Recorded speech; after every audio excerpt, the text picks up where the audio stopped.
name be glorified in our midst. In Jesus' name we pray.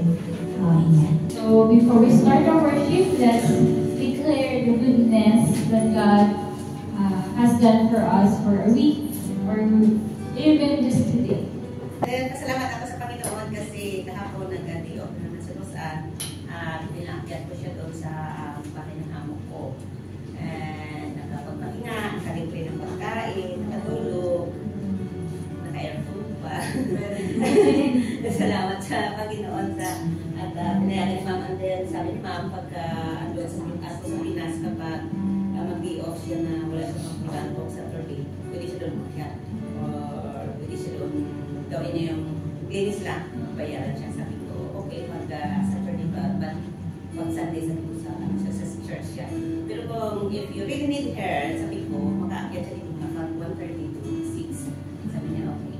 So, salamat sa Panginoon kasi wait lang nila sa salamat din sa good health, and then salamat. Uwi ako sa Tuesday morning. Uwi ka naman siya. Tomorrow, instead na uwi ako para makapag-attend, and ang madadnan ko na lang sa Wednesday is graduation. Kasi bukas na yung awarding. Sabi ko nga, ano ang punto, ano ang purpose na umuwi ako?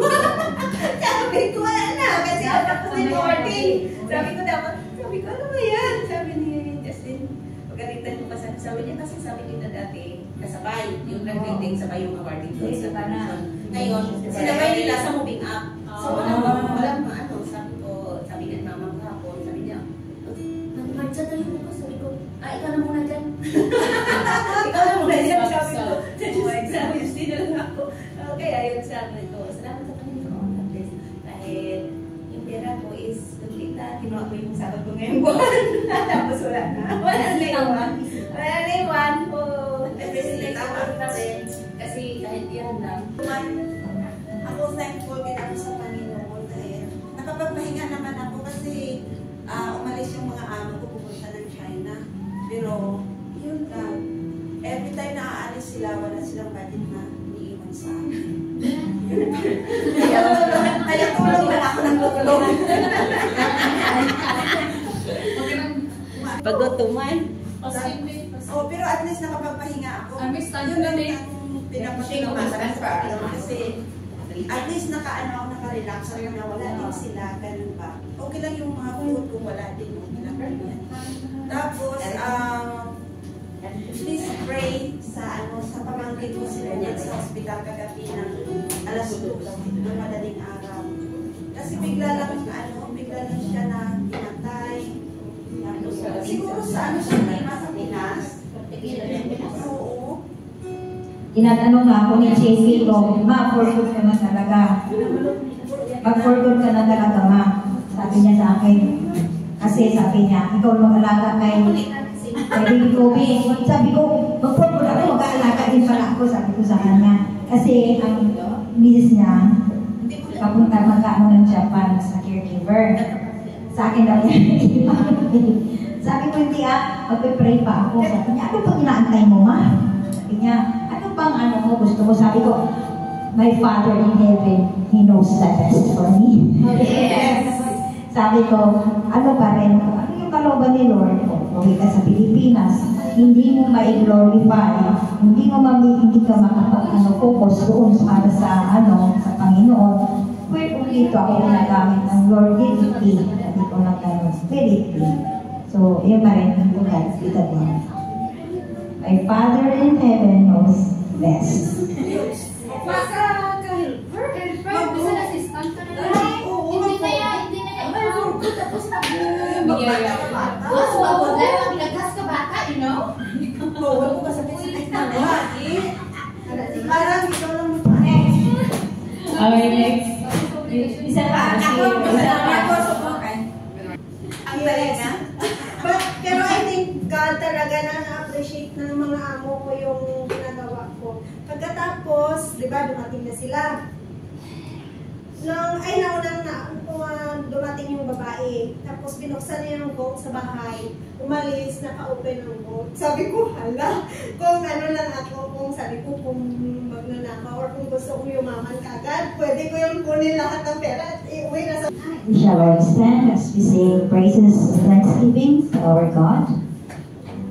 In Psalm 138:2, I will worship the Lord and hold it in awe and praise thy name for thy loving kindness and for thy truth, for thou hast magnified the word above all thy name. Amen. Let us sing the song, I stand amazed.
Let us sing the song, Hallelujah to the Lord.